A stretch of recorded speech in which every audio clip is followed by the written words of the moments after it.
Yeah, so we've been working with eXtyles and Typefi for about, I want to say about 4 or 5 years now. So I'm going to walk you through what we've been doing and how we got there. Okay, so just a start of a little background. IEEE Standards Association, we have over 1,100 active standards and publish about 120 per year, anywhere from between 5 pages of content to 5,000 pages. But the average is about 100. And the vast majority are in Word, but there's a good number, I'd say about 20% or so that are still, at least page count-wise, that are still in FrameMaker. And we support over 500 working groups. And we're not just a publishing department. My director likes to say that we're standards professionals who do publishing versus publishing professionals who do standards. We have to be very involved in the whole process of development. We have to check and make sure they're following the procedures and that they're using the correct terminology for legal issues. So there's a whole lot more to what we do than just publish the journals.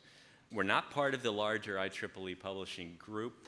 They have like thousands and thousands of journals and transactions, but we do need to coordinate with them because we're both on the same IEEE platform, the IEEE Explore, which is our online presence.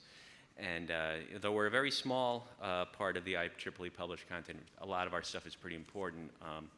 If you're distracted and want to look at your laptop or your phone while I'm talking, the IEEE standard 802.11, the Ethernet standard, has made the Wi-Fi available for everyone to do that.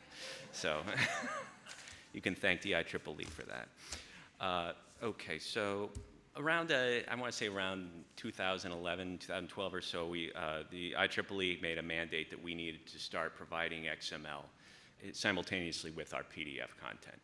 They were going ahead and on their dime, they converted our legacy content, but they wanted us to simultaneously deliver a PDF and XML so they could display HTML of our standards on the IEEE Explore platform, and also so that we would be able to develop apps and ebooks and also data mine the content for internal use and maybe to even sell as IP outside.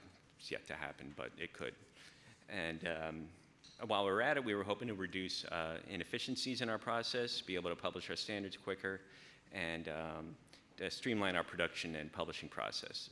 This was a big challenge to us because the old way we used to do things, which we really, really liked and were really very good at, has already been explained. We got a Word file from the working group. It came into the IEEE, and either an in-house editor or a freelancer would punch it up, fix the formatting, edit it, and then we'd get that final MS Word document, make a PDF out of it, send it off for conversion initially, and then we pretty much just tweak that final Word document and give it back to the group. Everything was fine, but then we were told we needed to change the way we do things. So we thought while we were at it, if we're going to have to go to XML, why don't we do it right from the get-go? And as we've talked about, the holy grail for everyone is, of course, an XML's first platform. And it just wasn't doable. This was in 2014. We looked into it. We actually spent a bit of money trying to develop something.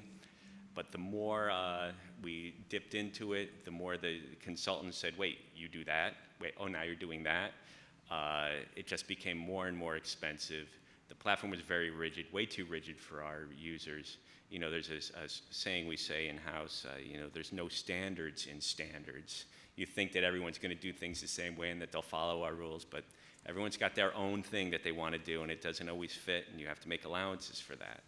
Also, again, there was mentioned the inability to work offline was a big deal for some of our volunteers. We actually had some of our higher profile users take a look at the system, and they said this just isn't going to work.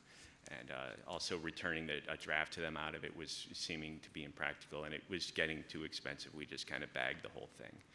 And that's where we met Bruce and Inera, and then we've been using them for, like I said, I want to say about 4 years now.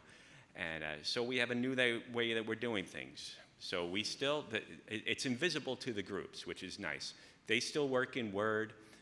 This is only for Word. We still send out our FileMaker files for conversion. We don't have a solution for that yet. But in Word, the groups still create their standard draft. It comes to us, and to some extent we do a little bit of reduced formatting editing, and then it goes through the eXtyles system. So, well, some of the things that the eXtyles plugin does for us, it goes through, it strips out all the fields and flattens everything. It goes through and it matches up the bibliographic references to cross-ref and corrects them if they're not quite right. It tags them all, and it's color-coded. It looks very nice. It lets you know exactly what you're looking at. It also it tags all the cross-reference links. It also verifies the URL addresses to make sure that they're working and tags them correctly and whatnot. And then we take that XML and we send it to Typefi and make a really nice PDF out of it. And we also send that to the XML to Explore, and they put it up on it. It's not there yet, but it will be used for HTML on the Explore system. Now, one thing that's we're still trying to figure out, one is how much are we having the freelancers and editors format the document? A lot of it gets taken care of in the style sheets, and you don't really need to have things look exactly right in the Word file. That's kind of a hard thing for people to wrap their heads around. And to a large extent, we're still kind of having them do a lot of that for another reason I'll get to in a minute.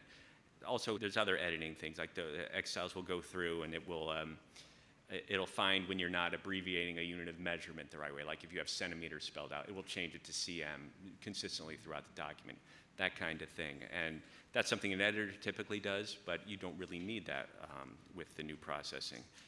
The biggest hurdle that we're coming very close to solving, working with Inera, the Word file, once it's done being processed by eXtyles, is not really something we can give back to the working group. All of the cross-references are gone.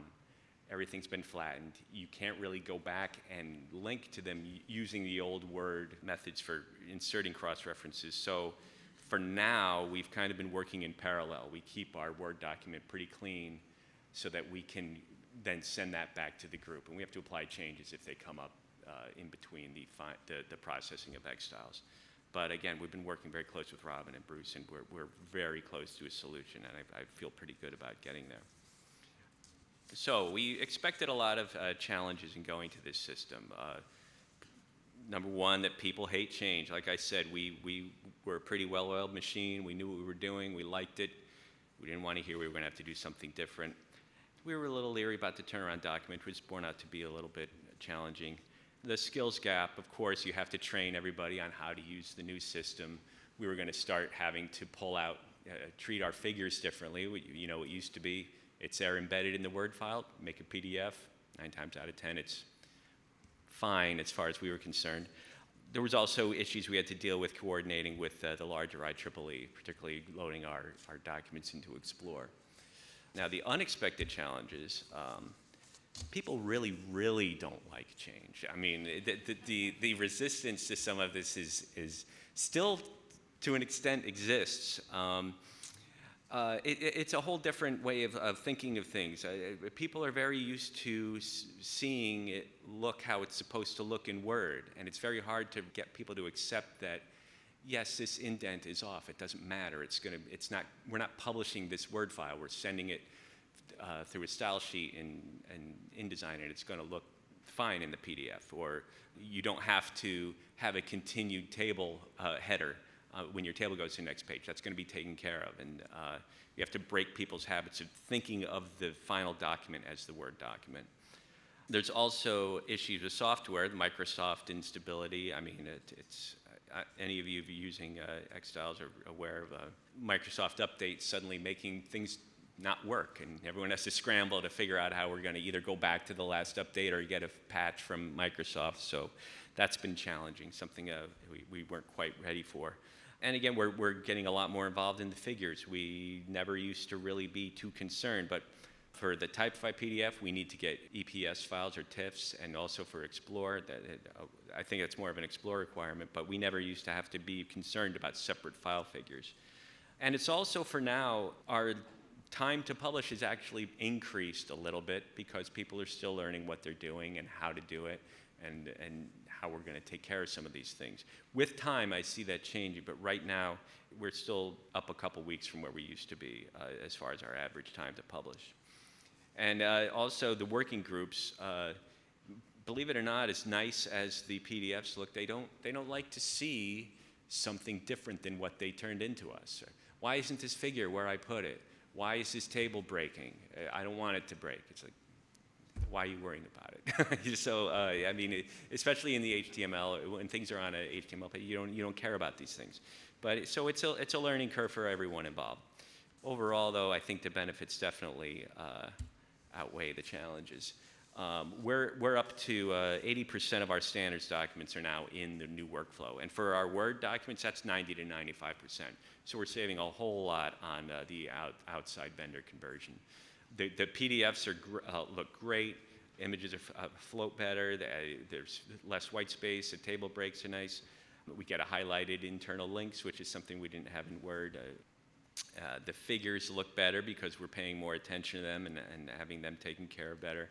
And we also now have the ability to take XML, create mobile apps, and do all kinds of things with it. So that's our experience with the growing pains of implementing an XML workflow.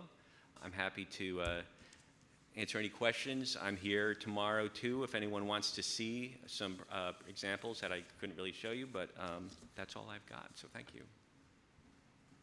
Great to hear your input, but you mentioned something I would like to hear a few more words about, and that is your work with the graphics, because now we're moving to vectorized graphic for everything.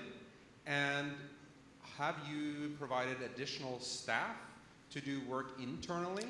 And when you're talking about better looking graphics, what we're seeing a lot of times is that things are converted to the correct formats, but that you actually have to do internal work to create the proper graphics. And also in the formats used, we're all talking about using EPS, which is mainly a Photoshop product, whereas the .illustrator file is the real proper vectorized format that should be used if you're using Adobe format, or the .svg, which is a structured vector graphic that moves us into a more flexible space. So what considerations have you done when it comes to graphics in terms of that? As far as SVG files, I'm not 100% on this. I believe our TIFF EPS requirement comes from Explorer. I'm not 100% sure on that. And I think there might have been an issue. I don't remember. I know there's a reason we're doing it. I don't remember what that reason is. As far as conversion, this is actually a slight added expense. We send a lot of our figures out to be redrawn, actually. So it's not just a matter of upgrading the file format. We actually have a lot of them redrawn if they're in really bad shape. Third party or internal? Third party. Yeah, we don't currently have internal staff to take care of that.